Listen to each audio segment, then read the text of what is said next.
when the war started and people had to just escape like immediately because bombs are dropping and missiles are dropping and drones are exploding every minute and a half, they wanted to get out of town. And the only reliable way out was trains. And you could only go standing room only. I mean, there was no room on the trains, but you could not bring your pets. So, if you think about it, you've got 8 million people that had refugee from their homes. 50% of those are pet owners, at least one pet. So if you do 8 million divided by 50%, that's 4 million, a minimum of 4 million pets. And if a quarter of them had to leave their pets behind, their dogs and cats behind, we're talking a million new stray animals that are out on the street. What's going to happen is you've got these million animals, let's say 650,000 of them are unsterilized, and now they're unsupervised on the street. If you have two dogs procreate and they have a litter of six, and they have a litter of six, this is going to be somewhere near the population in 5 years of 1.2 billion. But then you got to take out the animals that are going to starve, the ones that are going to die of disease, the ones that are going to get blown up or shot or, step on a landmine, and the ones that are going to freeze in those cold Ukrainian winters.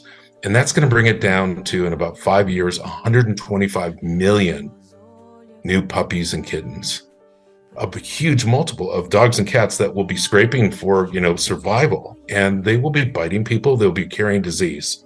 Most people don't know that a lot of Eastern European countries are high rabies. It's caught by the foxes and the wolves that are in the woods.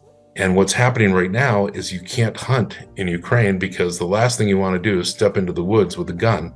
There are soldiers in there, either Russian or Ukrainian or both, and their landmines have been set throughout the woods, which means the wolves and the foxes are multiplying at the same rate that the dogs are.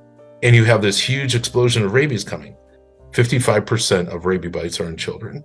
That's a real problem. This is something that can be prevented, and it can be prevented because if we go now and we use the local Ukrainian veterinarians who are out of work and looking for work, we can do 400,000 animals in less than 24 months. We can spay and neuter them so they won't populate. We can give them the rabies vaccine, and then we can microchip them and track them and hopefully use technology to connect them with their owners or help them get adopted out. And that's what we're trying to do.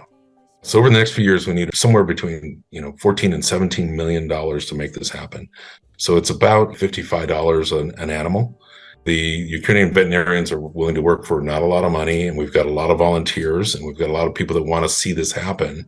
We just need to open the clinics and supervise them and make sure that everything's run correctly and the animals are treated humanely and properly, and then we can relax that we're not going to have this avalanche of animals hitting us.